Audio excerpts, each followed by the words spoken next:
Então, agora nós falamos, né, dessa parte da fé.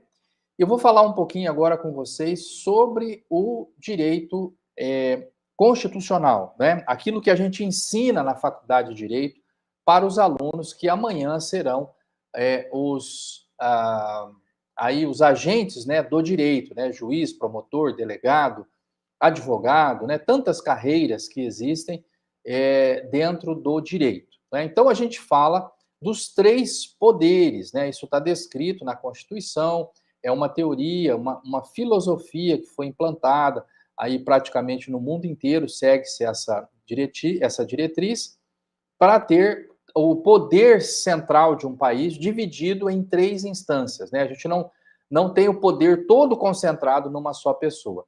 Então, vai ser distribuído entre executivo, legislativo e judiciário. Ontem eu falei disso, se você pode assistir o vídeo de ontem. Hoje eu vou complementar dizendo o seguinte: o executivo, nas três esferas, ele tem o presidente, que é o executivo federal, nós temos o governador, que é o executivo estadual, e nós temos o prefeito, que é o representante do poder executivo na esfera municipal, tá?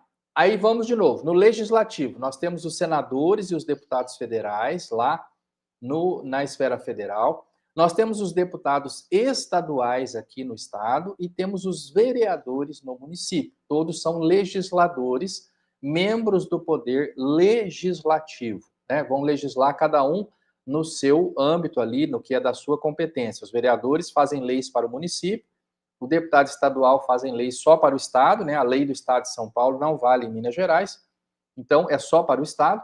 E os senadores e deputados federais, então, vão criar leis para o país inteiro. Então, essas são as instâncias do legislativo.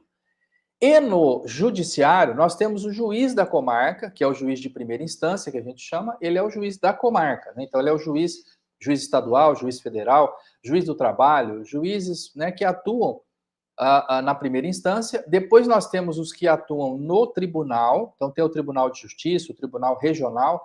Esses tribunais, nós vamos chamar o juiz que trabalha lá de desembargador. E depois nós temos os tribunais superiores em Brasília. Esses tribunais geralmente começam com S, STJ, STF, STM, né, que é os superiores, os tribunais superiores, assim chamados. Eles têm lá ministros. Então nós vamos chamar de ministro esse juiz que trabalha lá no Tribunal Superior, tá? Então é este o esquema aqui, né, dos três poderes. Hoje eu vou avançar um pouquinho para falar com vocês sobre o parágrafo único do artigo 1º da Constituição Federal. Na Constituição Federal, o artigo 1º, né, está lá como que é constituída a República, e no parágrafo único, é o que eu vou destacar aqui hoje para vocês, está escrito assim: todo poder emana do povo, que o exerce por meio de representantes eleitos ou diretamente nos termos desta Constituição. Então vamos lá.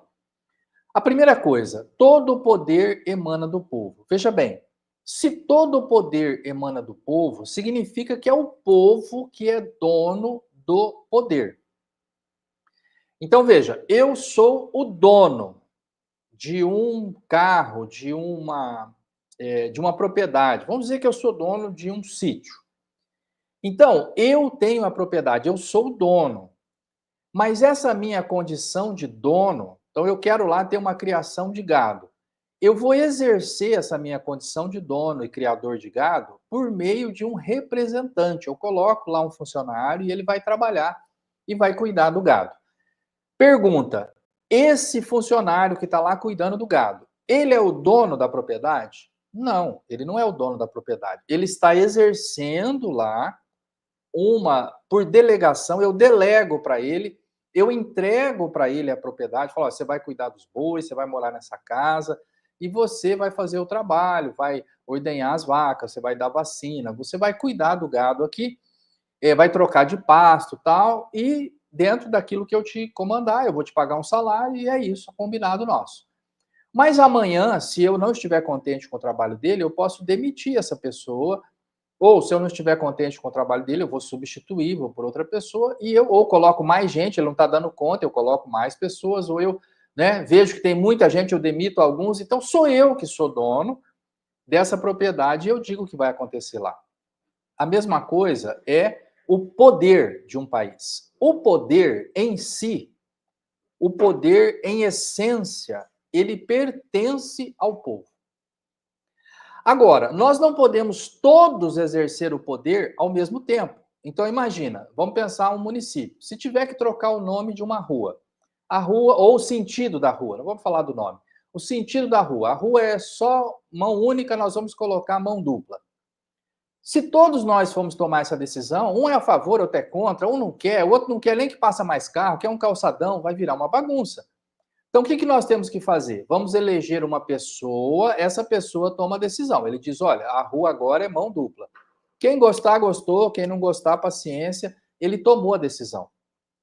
O mesmo seria se nós estivéssemos em 30 pessoas e quiséssemos entrar, todos ir num ônibus, né, para determinada cidade, vamos sair daqui, vamos para São Paulo, mas todo mundo quer dirigir. Não tem como todo mundo dirigir. Não tem como todos sentarem no banco do motorista. Não tem como todos nós juntos ficarmos lá trocando as marchas. Não, é impossível. Então precisa uma pessoa sentar lá e dirigir. Nós estamos sabendo, estamos indo para São Paulo. O motorista está indo, está dirigindo, está na estrada certa, está todo mundo feliz, porque todos nós estamos indo. Mas tem alguém na direção. Mais ou menos isso é o conceito da representação para que nós tenhamos os nossos governantes eleitos. Então, todo o poder emana do povo, ele pertence ao povo, nós temos o poder de dizer queremos ir para São Paulo, mas delegamos esse poder para que alguém dirija o ônibus. Nós somos o dono do sítio, mas delegamos o cuidado do sítio para um funcionário. Então, veja, o exercício do poder, ele é delegado aos governantes eleitos. Eles não são donos do poder. Eles não são donos do país. Então, quando você elege o prefeito, ele não é dono da cidade. Ele está exercendo o mandato, que é um período de tempo em que ele exerce o poder. Então, ele, neste período combinado de 4 anos, ele será o prefeito. A mesma coisa os vereadores. Nesse período combinado, ele vai fazer as leis e fiscalizar o executivo. A mesma coisa o governador do estado, os deputados estaduais. A mesma coisa o presidente da república. Poxa, o presidente manda em tudo, ele está com o poder da caneta, ele tá... Tudo bem, mas esse poder pertence ao povo.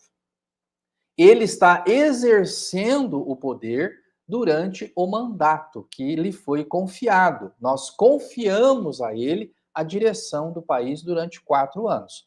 No final desses 4 anos, nós vamos votar em outra pessoa, né, para que ela haja a alternância do poder. Então, além de o poder não poder ser concentrado, não possa ser concentrado numa só pessoa, executivo, legislativo e judiciário é separado, ele também é oferecido a essas pessoas com a condição da rotatividade, da alternância do poder. Ele exerce por um período e troca.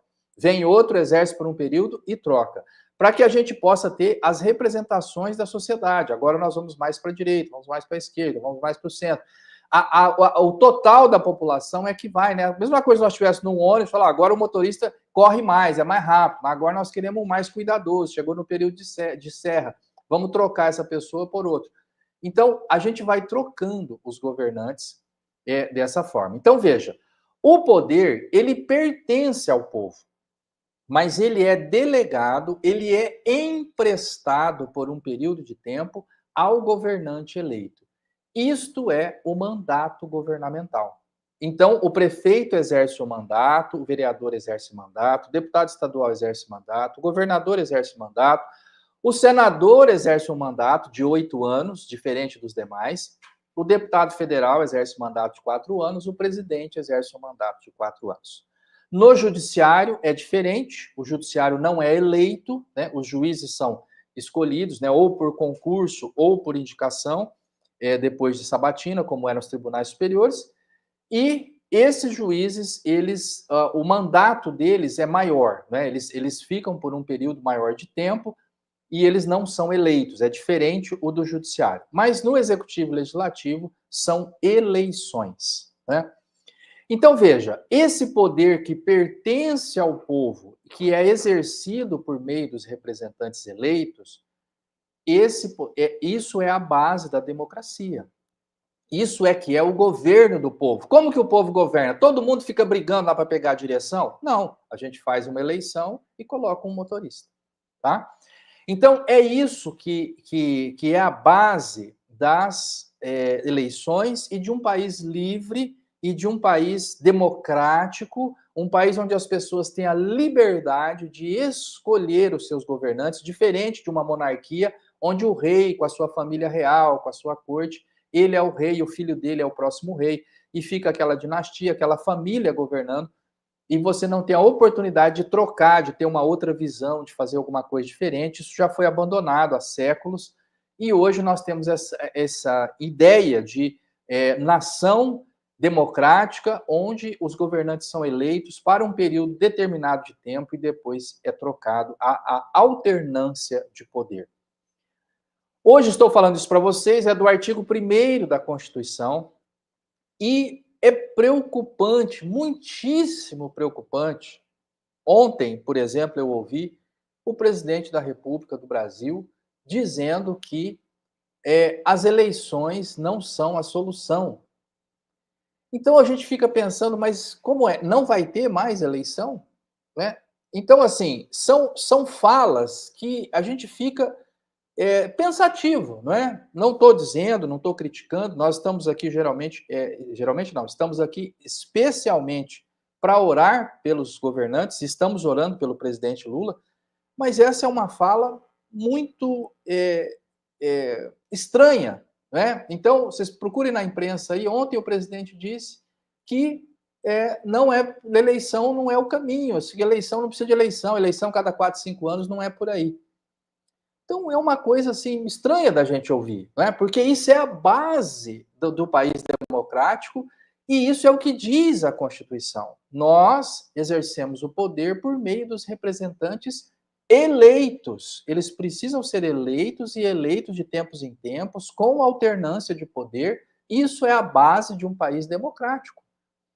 Então a gente fica meio sem entender, né, algumas falas e gera motivo de preocupação para muita gente, e é por isso que nós estamos aqui orando, né? Porque a preocupação é uma conversa que a gente tem interna sobre coisas que a gente não tem o que fazer, não sabe o que fazer, não tem como resolver. Então a gente fica maquinando aquilo dentro da cabeça. Agora, a oração é uma conversa que a gente tem com Deus sobre coisas que ele pode resolver. Então é diferente. Na oração a gente entrega para Deus essas preocupações e descansa, né? Porque Deus é poderoso e ele pode fazer muito, né, por todos nós.